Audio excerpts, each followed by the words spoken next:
Hello, this is a short review video on Finnish Sissipuukko, and if you are wondering what Sissipuukko means, well, puukko means a knife and sissi means a ranger, so it's a ranger knife, and this is designed by J.P. Peltonen and is manufactured in collaboration with Fiskars, and it's entirely made in Finland, so of course that is shown in the price. The overall price of the knife is approximately 75 euros, so it's not the cheapest knife, but it's not the most expensive knife, but I would say that this is the best knife that you can get for general outdoors, and as a general purpose knife it's really good for chopping and batoning firewood. I would say for whittling it's not probably the best option available, but for basic tasks I would say that it's perfect. If we now first look the most important information about the knife, that is the weight.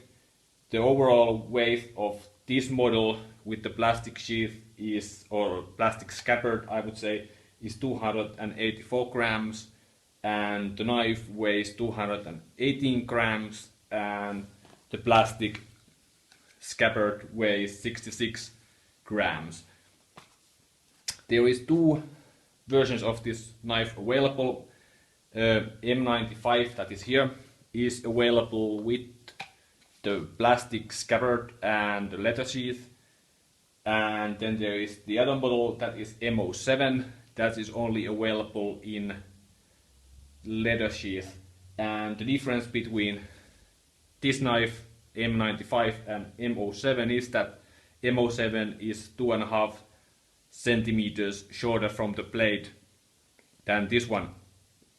And then to the dimensions, the overall length of the knife is 275 millimeters, and the handle length is 125 millimeters, and the blade length is 150 millimeters. The blade is made out of carbon steel, and the hardness of the steel is HRC 58. And the profile of the blade is really typical Finnish traditional knife with straight back.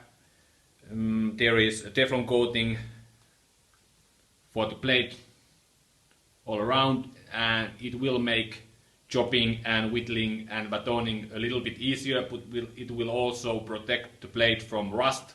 As this is carbon steel, this will get or gather rust quite easily, and the grind itself is a weak grind, so there isn't primary and secondary grind, and as you can see, this is basically a wedge shaped blade, and that will make this a really good chopping tool and good for batoning. But of course, if you have to do whittling, you can do basic tasks with this one, but if you are doing more precise work or you have to do a lot of whittling, I would recommend to get another blade or another knife, put for batoning and chopping, and let's say for more harder works, this is excellent.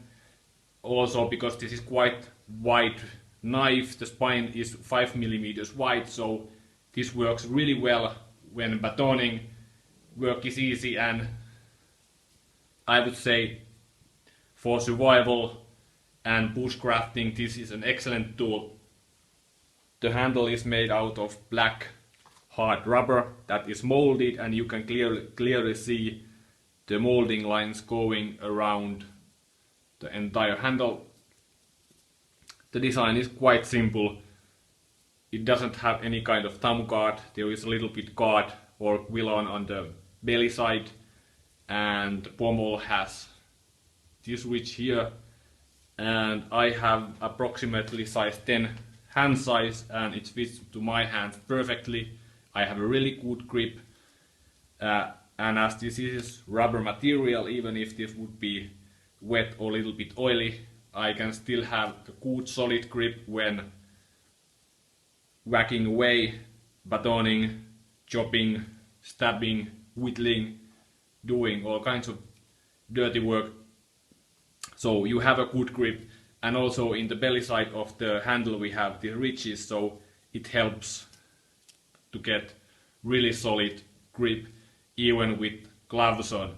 And we have a lanyard hole here, and the square area, well, in emergency situation I guess this could be used for driving down nails and hammering, but as there isn't any reinforced plate here and it's very close to the lanyard hole, I wouldn't recommend it.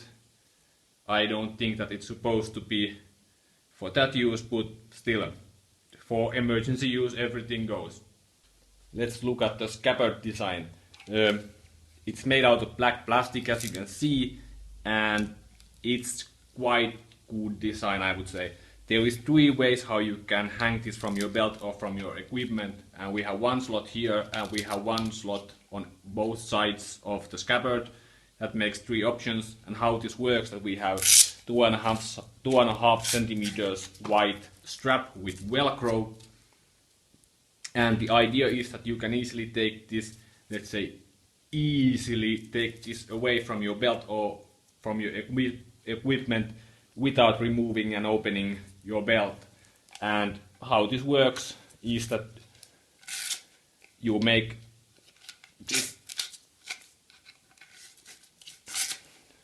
this kind of movement and tada, it's attached to your belt. And I would say that it can take approximately 6 centimeters wide belt, let's say a wide paddle belt, without no problems. There is a draining hole in the tip section, and there is a lanyard hole here, so you can tie this to your thigh or hang this from your seat, let's say from a wall. How the locking mechanism works is that we have a soft rubber roller here. That is the locking mechanism, and in the handle part of the knife we have this ridge here, and this is pushed beyond the roller, and that's there. It's quite secure way of securing the knife to the scabbard, and it takes a little bit of force, but as you can see, you can do it with a couple of, or let's say with your fingers quite easily. Can hold this upside down, no problem, as long as you don't do very violent movement like this. Like if I chuck this really aggressively like this, this will fly away from the scabbard quite easily. So, but anyhow, in normal use that's no problem. Of course, if you want to have additional, let's say, security, you can easily have a leather strap going basically around your handle if you want to, but you don't really have to do that. Also, now that we have this rubber roller as a locking mechanism, it's relatively not loud. Depends on what directions you are whacking it. Let's say compared to the clock,